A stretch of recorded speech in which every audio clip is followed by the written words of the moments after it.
स्वागत है आपका दोस्तों बिहार न्यूज में। मैं हूं फिर दोस्त गनी और आप देख रहे हैं केडीवी लाइव। दोस्तों आज हो चुका है 11 जनवरी 2026। तो आज की पूरे बिहार की टॉप न्यूज लेकर आए हैं आपके लिए। वीडियो शुरू करने से पहले आपसे एक रिक्वेस्ट है कि अगर आप पहली बार इस चैनल पर आए हैं तो चैनल को सब्सक्राइब करके बेल आइकन को प्रेस कर दीजिए और साथ ही साथ वीडियो को लाइक कर दीजिए, अपने दोस्तों के साथ शेयर भी कीजिए। तो चलिए चलते हैं आज की खबरों की ओर। दोस्तों खबर की तो शुरुआत करेंगे, लेकिन आपसे गुजारिश है, रिक्वेस्ट है कि वीडियो तो आप देखते हैं पूरी की पूरी 35-36 मिनट तक आप वीडियो देखते हैं जिसमें 50-60 खबरें आती है, लेकिन बहुत कम लोग सब्सक्राइब करते हैं। तो ऐसे में अगर आप सब्सक्राइब नहीं किए हैं इस चैनल को तो इस चैनल को अभी सब्सक्राइब कर दीजिए इसी तरह की खबरें देखने और सुनने के लिए। तो चलिए चलते हैं खबरों की ओर। दोस्तों आज बिहार न्यूज की शुरुआत बिहार से नहीं करते हैं, बिहार से बाहर की करते हैं।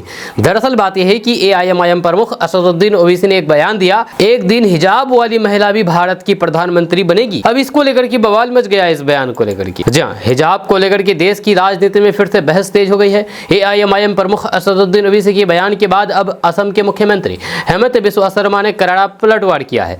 असदुद्दीन ओवैसी ने एक सभा में कहा था कि एक दिन हिजाब पहनने वाली महिला भी भारत की प्रधानमंत्री बनेगी, जिसे उन्होंने संविधान और समान अधिकारों से जोड़ करके बताया था। असदुद्दीन ओवैसी के इसी बयान पर प्रतिक्रिया देते हुए हेमंत बिस्वा शर्मा ने बेहद सख्त और विवादित टिप्पणी कर दी है। उन्होंने कहा कि भारत हिंदू राष्ट्र है और यहाँ प्रधानमंत्री हमेशा हिंदू ही रहेगा। हेमंत बिस्वा शर्मा के इस बयान के बाद राजनीतिक माहौल और गर्मा गया और सोशल मीडिया पर भी इसे लेकर के बहस चली आ रही है। जब इस बयान को लेकर के अलग अलग प्रतिक्रियाएं सामने आ रही है, जब कुछ लोग हेमंत बिस्वा शर्मा के बयान को समर्थन कर रहे हैं जबकि कई लोग इसे संविधान की भावना के खिलाफ बता रहे हैं। वहीं पर असदुद्दीन ओवैसी ने अपने बयान में यह तर्क दिया था कि भारत का संविधान सभी को बराबरी का अधिकार देता है और इसलिए किसी भी धर्म या फिर पहनावे वाली महिलाओं को प्रधानमंत्री बनने का अधिकार है। कुल मिलाकर के हिजाब विवाद अब सिर्फ एक सामाजिक मुद्दा नहीं रहा, बल्कि ये देश की राजनीति में बड़ा बहस का विषय बनता जा रहा है, जहां पर बयानबाजी के जरिए सियासी तापमान लगातार बढ़ रहा है।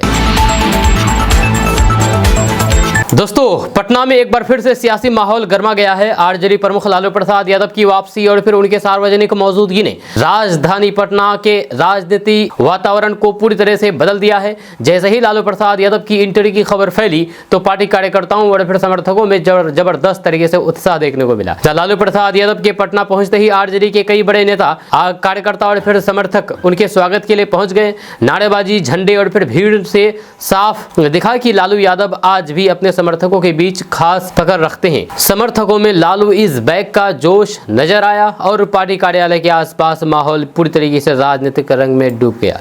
राजनीतिक जानकारों के मुताबिक लालू प्रसाद यादव की एंट्री सिर्फ एक व्यक्तिगत वापसी नहीं मानी जा रही है, बल्कि इसे 2025-26 की राजनीति और फिर चुनावी तैयारी से जोड़कर भी देखा जा रहा है। माना यह जा रहा है कि लालू प्रसाद यादव की मौजूदगी से आरजेडी का मनोबल बढ़ेगा और तेजस्वी यादव को भी राजनीतिक मजबूती मिलेगी। जी हाँ, आपका इसके बारे में क्या कहना है? क्या सच में लालू प्रसाद यादव के फिर से वापस आने से आरजेडी को कुछ फायदा होगा? हाँ या ना नीचे कमेंट बॉक्स में कमेंट करके जरूर बताइएगा।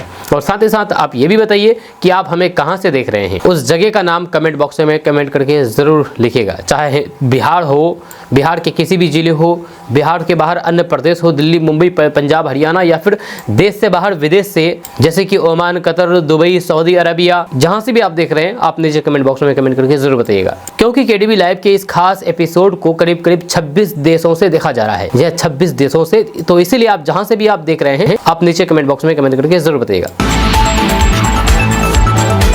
दोस्तों पश्चिम बंगाल विधानसभा चुनाव 2026 को लेकर किया एक ओपिनियन पोल में मुख्यमंत्री पद के लिए लोगों की पसंद और जाति वर्ग के हिसाब से वोटिंग ट्रेंड का दावा किया गया है। इस सर्वे के मुताबिक बंगाल में सीएम फेस की पहली पसंद के तौर पर ममता बनर्जी सबसे आगे दिख रही है, जबकि बीजेपी की तरफ से शुभेंदु अधिकारी को दूसरा सबसे बड़ा चेहरा माना गया है। सर्वे में बताया गया है कि मुख्यमंत्री पद के लिए ममता बनर्जी को करीब 35.4% लोगों की पसंद मिली है, जबकि शुभेंदु अधिकारी को लगभग 20.9% समर्थन दिखाया गया है।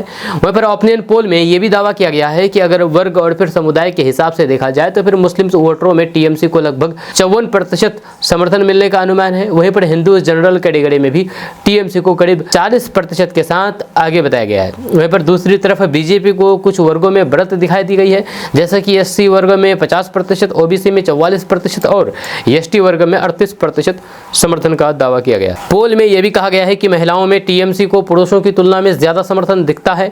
जहां रिपोर्ट्स के अनुसार महिलाओं में टीएमसी की बढ़त करीब 6% और फिर पुरुषों में करीब 3% बताई गई है, यानी कि कुल मिलाकर के महिला वोट टीएमसी के पक्ष में ज्यादा झुकता नजर आया है। दोस्तों,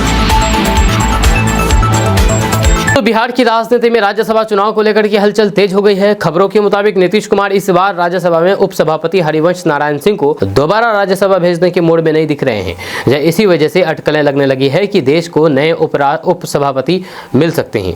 दरअसल हरिवंश नारायण सिंह 2018 से राज्यसभा के उपसभापति हैं और उनका मौजूदा कार्यकाल टेन्योर अप्रैल 2026 के आसपास समाप्त होने की बात सामने आ रही है। जब बिहार से 5 राज्यसभा सीटें खाली हो रही है और एनडीए का नंबर गेम मजबूत है, इसलिए किसे टिकट मिलेगा इसे लेकर के अंदरूनी राजनीतिक रणनीति चल रही है। दोस्तों, लालू प्रसाद यादव के बड़े बेटे तेज प्रताप यादव एक बार फिर से अपने पिता लालू प्रसाद यादव के समर्थन में खुल करके सामने आ गए हैं। तेज प्रताप यादव ने कहा कि अगर मुख्यमंत्री नीतीश कुमार को भारत रत्न देने की मांग उठ रही है तो फिर लालू प्रसाद यादव को भी भारत रत्न क्यों नहीं दिया जाना चाहिए। जहां तेज प्रताप यादव का कहना है कि लालू प्रसाद यादव ने बिहार की राजनीति में सामाजिक न्याय, गरीबों और फिर पिछड़ों के हक की लड़ाई को मजबूती से दी है और लंबे समय तक लोगों की आवाज बने रहे। उन्होंने कहा कि लालू प्रसाद यादव का योगदान सिर्फ बिहार तक सीमित नहीं रहा बल्कि देश की राजनीति में भी उनकी अलग पहचान रही है। जब तेज प्रताप यादव ने आगे कहा कि नीतीश कुमार और लालू प्रसाद यादव दोनों ने अपने अपने तरीके से बिहार के लिए काम किया है। अगर एक नेता को सर्वोच्च सम्मान देने की बात हो रही है तो फिर दूसरे को नजरअंदाज नहीं किया जाना चाहिए। तेज प्रताप यादव के इस बयान के बाद बिहार की राजनीति में चर्चा तेज हो गई है, क्योंकि अभी पहले से ही नीतीश कुमार को भारत रत्न देने की मांग पर बहस चल रही थी और अब उसी बहस में लालू प्रसाद यादव का नाम जुड़ने से मामला और सियासी बन गया है। आपका इसके बारे में क्या कहना है? क्या सच में लालू प्रसाद यादव को भारत रत्न दिया जाना चाहिए, हाँ या ना? नीचे कमेंट बॉक्स में जरूर बताइएगा। और साथ ही साथ नीतीश कुमार को भी भारत रत्न देने की मांग की जा रही है, तो आप ये भी बताइए कि नीतीश कुमार भारत रत्न के कितने हकदार हैं या फिर लालू प्रसाद यादव भारत रत्न के कितने हकदार है भी या नहीं, देना चाहिए या नहीं देना चाहिए? अगर देना चाहिए तो किस आधार पर देना चाहिए? जो भी आपको समझ में आया हो नीचे कमेंट बॉक्स में कमेंट करके जरूर बताइएगा। दोस्तों, भोजपुरी सुपरस्टार खेसारी लाल यादव एक बार फिर से अपने बयान को लेकर के चर्चा में आ गए हैं। इस बार उन्होंने राजनीति को लेकर के ऐसा बयान दे दिया है जिससे ये सवाल उठने लगा है कि क्या उनकी राजनीति से मोहभंग हो गया है। जब चुनावी हार के बाद खेसारी लाल यादव ने खुल करके कहा कि सच बोलने वालों के लिए राजनीति नहीं है और उन्होंने इशारों में जनता के फैसले पर भी सवाल उठा दिया है। जब खेसारी लाल यादव ने कहा कि उन्होंने राजनीति को पूरी ईमानदारी और सच्चाई के साथ काम करने की कोशिश की, लेकिन उन्हें महसूस हुआ कि राजनीति की दुनिया में अक्सर सच बोलने वालों के लिए जगह नहीं बचती है। उन्होंने ये भी कहा कि जब जनता के पास बेहतर विकल्प होगा तभी जनता उसे चुनेगी। उनके इस बयान को लोग इस तरह भी देख रहे हैं कि खेसारी लाल यादव अपनी हार की वजह सिस्टम और जनता की सोच को बता रहे हैं। उनका दर्द इस बात में भी दिखा कि खुद को सिर्फ एक कलाकार नहीं बल्कि जनता का प्रतिनिधि मानते हैं, लेकिन चुनावी राजनीति में जो अनुभव उन्हें मिला उससे वे निराश नजर आए। इस बयान के बाद सोशल मीडिया पर लोगों की प्रतिक्रियाएं भी बटी हुई है। जो कुछ लोग खेसारी लाल यादव की बात को सही बता रहे हैं तो फिर कुछ का कहना है कि हार के बाद इस तरह की बातें करना जनता को दोष देने जैसा है। कुल मिलाकर के खेसारी लाल यादव के इस बयान ने यह साफ कर दिया है कि वे चुनाव हारने के बाद भी अंदर से बहुत कुछ महसूस कर रहे हैं और राजनीति को लेकर के उनके मन में करवाहट और फिर निराशा बढ़ गई है। अब देखना होगा कि वे आगे राजनीति में बने रहते हैं या फिर पूरी तरीके से अपने फोकस फिर से मनोरंजन जगत पर लेकर चले जाते हैं। जी हाँ, आप भी बताइए कि खेसारी लाल यादव को राजनीति में रहना चाहिए या नहीं, नीचे कमेंट बॉक्स में जरूर बताइएगा। दोस्तों, बिहार में एक हैरान कर देने वाला मामला सामने आया है, जहां पर एक महिला करीब 20 साल से फर्जी नाम और पहचान के जरिए नौकरी कर रही थी। जी हां, आरोप है कि महिला ने अपना असली नाम छिपा करके अनीता के नाम पर नौकरी हासिल की, जबकि उसका असली नाम मुन्नी बताया जा रहा है। ये फर्जीवाड़ा इतने लंबे समय तक चलता रहा और फिर किसी को इसकी भनक तक नहीं लगी, लेकिन अब छोटी बहन की शिकायत के बाद पूरा मामला उजागर हो गया है। जी हां, खबर के मुताबिक महिला सरकारी नौकरी में लंबे समय से काम कर रही थी और उसने कागजातों में अपना नाम अनीता दर्ज कर रखा था। समय के साथ उसने उसी नाम से पहचान बना करके नौकरी जारी रखी, लेकिन जब पारिवारिक विवाद या फिर अन्य कारणों से छोटी बहन ने शिकायत की तो फिर विभाग में जांच शुरू हुई और फिर दस्तावेजों की पड़ताल में गड़बड़ी पकड़ में आई। जांच में सामने आया है कि महिला ने पहचान से जुड़े हुए दस्तावेजों में हेराफेरी करके नौकरी हासिल की थी। अब प्रशासन इस मामले में कड़ी कार्रवाई की तैयारी में है।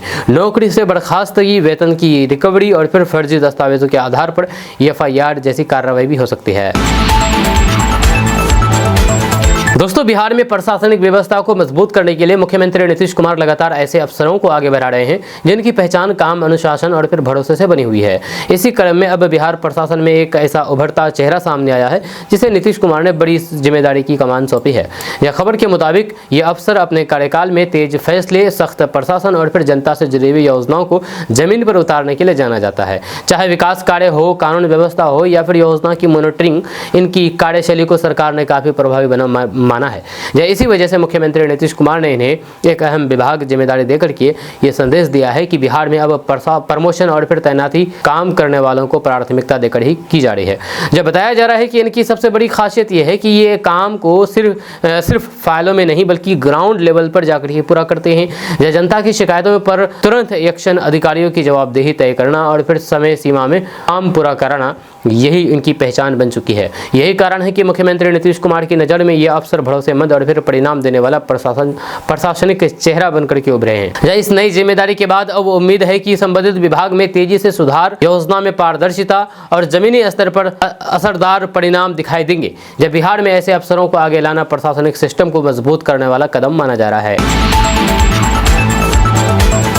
दोस्तों, केसी त्यागी की जेडीयू से छुट्टी हो गई है। जी हाँ, दरअसल बात है कि जेडीयू के वरिष्ठ नेता केसी त्यागी को लेकर के बिहार की राजनीति में बड़ा घटनाक्रम सामने आया है। खबरों के मुताबिक जेडीयू ने केसी त्यागी से दूरी बना ली है और पार्टी की तरफ से साफ कर दिया गया है कि उनकी पार्टी का अब कोई भी आधिकारिक संबंध नहीं है। इस बयान के बाद ये चर्चा तेज हो गई है कि केसी त्यागी की जेडीयू से छुट्टी हो गई है या फिर उन्हें जबरदस्ती छुट्टी करा दिया गया है, किनारे करा दिया गया है। असल में ये विवाद तब बढ़ा जब केसी त्यागी ने प्रधानमंत्री नरेंद्र मोदी को पत्र लिखकर के नीतीश कुमार को भारत रत्न देने की मांग उठी थी। इसके बाद जेडीयू ने तुरंत इस मांग से खुद को अलग कर दिया और फिर कहा कि ये त्यागी की निजी राय है, पार्टी का आधिकारिक स्टैंड नहीं है। जेडीयू प्रवक्ताओं के बयान के अनुसार अब केसी त्यागी पार्टी की लाइन, नीतियां और फिर फैसलों का प्रतिनिधित्व नहीं करते।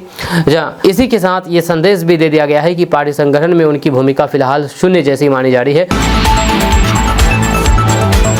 दोस्तों, बिहार में ठंड का असर लगातार बढ़ता जा रहा है और फिर मौसम विभाग ने कोल्ड डे को लेकर के अगले 48 घंटे के लिए राज्य के कई जिलों में ऑरेंज अलर्ट जारी कर दिया है। इसका मतलब है कि ठंड सामान्य से ज्यादा रहेगी और फिर दिन में भी तापमान कम बना रहेगा, जिससे लोगों को कप कपाने वाली ठंड का सामना करना पड़ सकता है। मौसम विभाग के अनुसार इस दौरान कई इलाकों में ठंडी पछुआ हवा, सुबह शाम घना कोहरा और फिर दिन में धूप कमजोर रहने की संभावना है। जहाँ कोल्ड डे की स्थिति में खास करके सुबह और फिर देर रात ठंड सबसे ज्यादा असर करेगी, जिससे बुजुर्ग, बच्चे और फिर बीमार लोगों को परेशानी हो सकती है। जहां प्रशासन और मौसम विभाग ने लोगों से अपील की है कि बिना जरूरत के सुबह शाम बाहर ना निकले, गर्म कपड़े पहने और बच्चों का खास ध्यान रखें। जब ठंड को देखते हुए कई जिलों में स्कूलों के समय में बदलाव और फिर छुट्टी जैसी संभावना भी बन सकती है। जब वाहन चालकों में भी कोहरे के कारण सावधानियां बरतने की सलाह दी गई है ताकि दुर्घटना से बचा जा सके। आने वाले 2 दिन बिहार के लिए ठंड के लिहाज से काफी गंभीर मानी जा रही है, इसलिए सभी लोग सतर्क रहें और मौसम अपडेट पर ध्यान दें। केडीबी लाइव देखते रहें। केडीबी लाइव में हर दिन मौसम की जानकारी दी जाती है।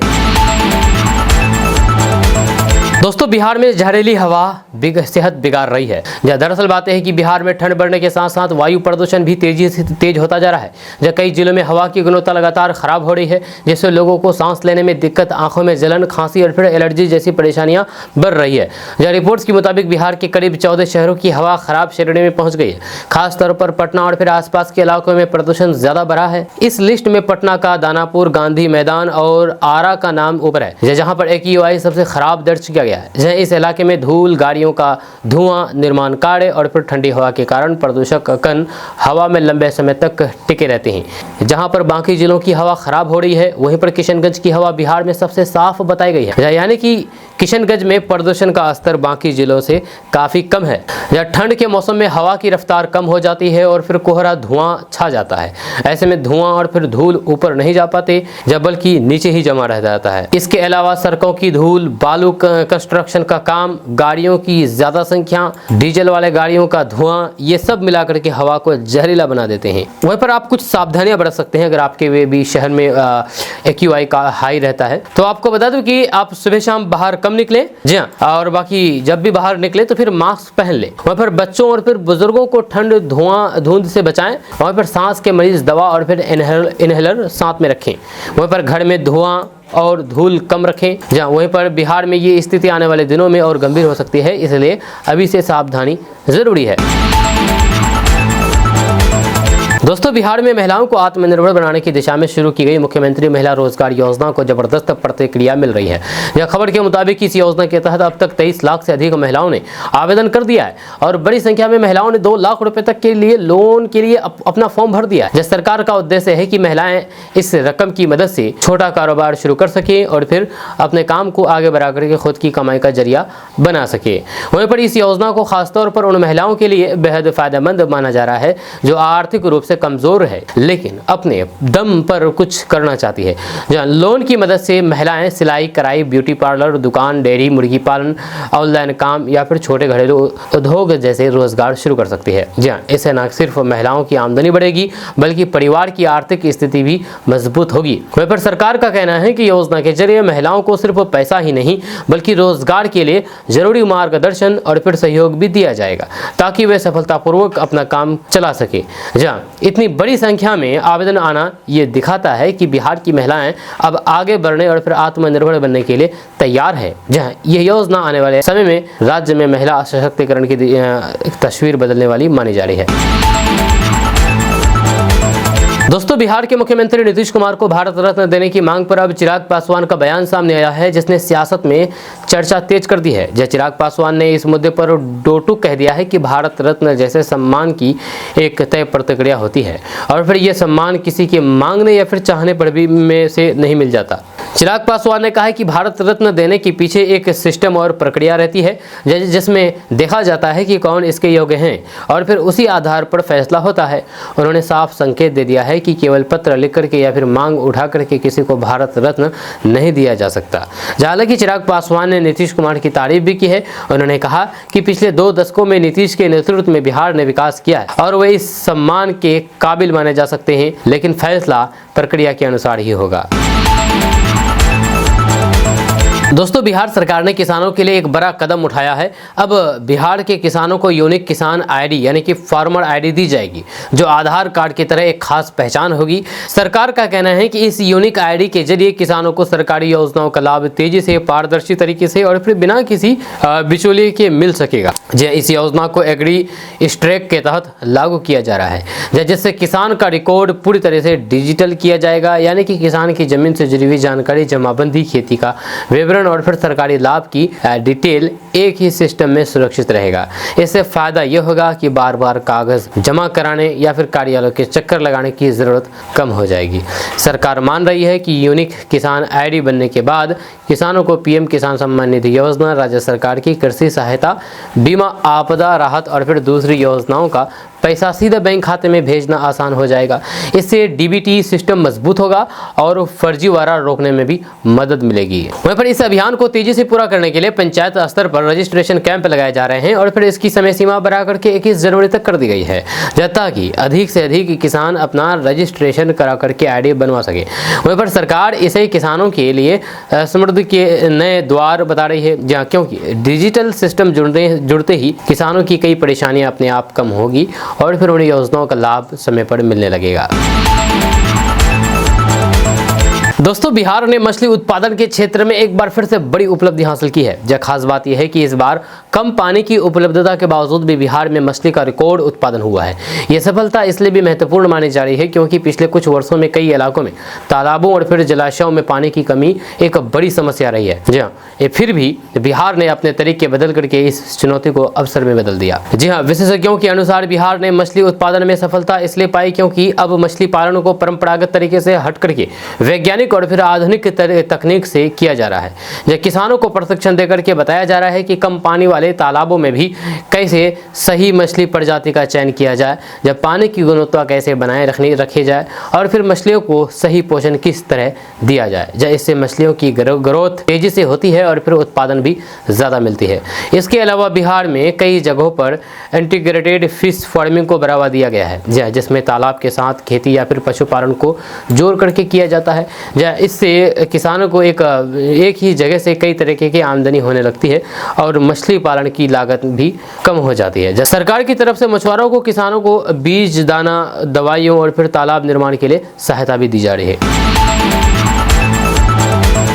दोस्तों, बिहार में अपराध को लेकर के एक बार फिर से खबर सामने आई है कि बिहार में कुल अपराध दर में गिरावट दर्ज की गई जा रही है। लेकिन दूसरी तरफ महिला सुरक्षा को लेकर के चिंता अब भी बनी हुई है। इसी वजह से बिहार पुलिस अब महिलाओं और फिर छात्राओं की सुरक्षा के लिए एक खास पहल कर रही है, जिसका नाम है अभया ब्रिगेड। जी हाँ, ये ब्रिगेड खास तौर पर छेड़खानी, अपहरण, गलत काम, चैन स्नैचिंग जैसे अपराधों पर रोक लगाने और फिर स्कूल कॉलेज जाने वाली लड़कियों को सुरक्षित माहौल देने के उद्देश्य से बनाई जा रही है। रिपोर्ट्स के अनुसार पुलिस मुख्यालय के निर्देश पर हर थाना स्तर पर अभया ब्रिगेड का गठन किया जाएगा, ताकि किसी भी इलाके में महिला अपराध की सूचना पर तुरंत कार्रवाई हो सके।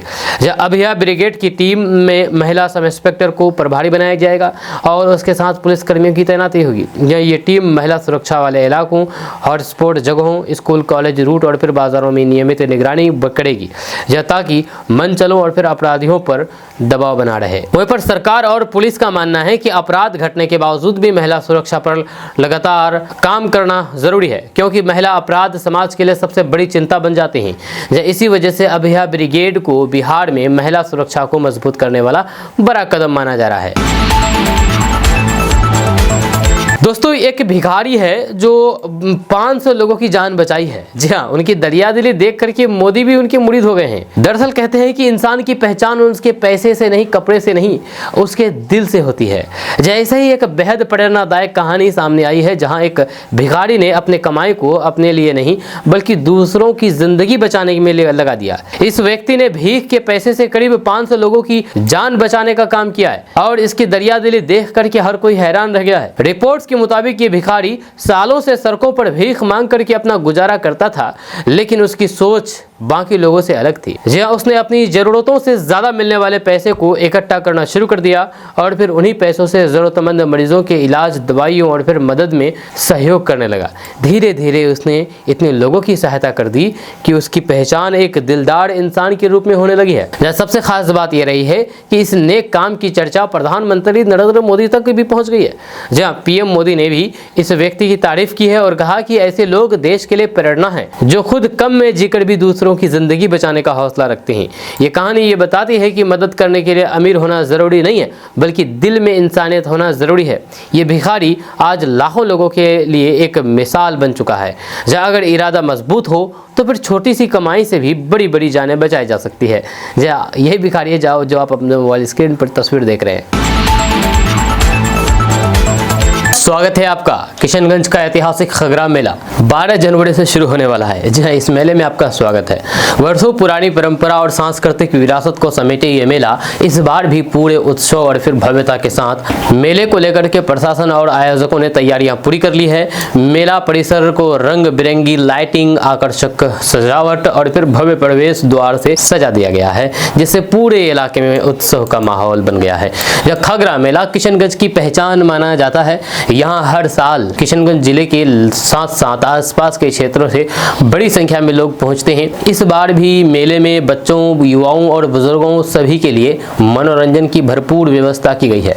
मेले में आकाश झूला, break dance, dragon train, tower झूला जैसे आधुनिक झूलों के साथ साथ पारंपरिक झूलों की भी व्यवस्था की गई है। इसके अलावा मौत का कुआं, मीना बाजार, जलपरी शो जैसी रोमांचक परिस्थितियां भी लोगों के आकर्षण का केंद्र रहेगी। खगरा मेला सिर्फ मनोरंजन का ही नहीं बल्कि व्यापार और संस्कृति का भी बड़ा मंच है। मेले में घरेलू उपयोग की वस्तुएं, खिलौने, हस्तशिल्प, कपड़े, जूते, चप्पल और फिर सजावटी सामान की सैकड़ों दुकानें लगाई गई है।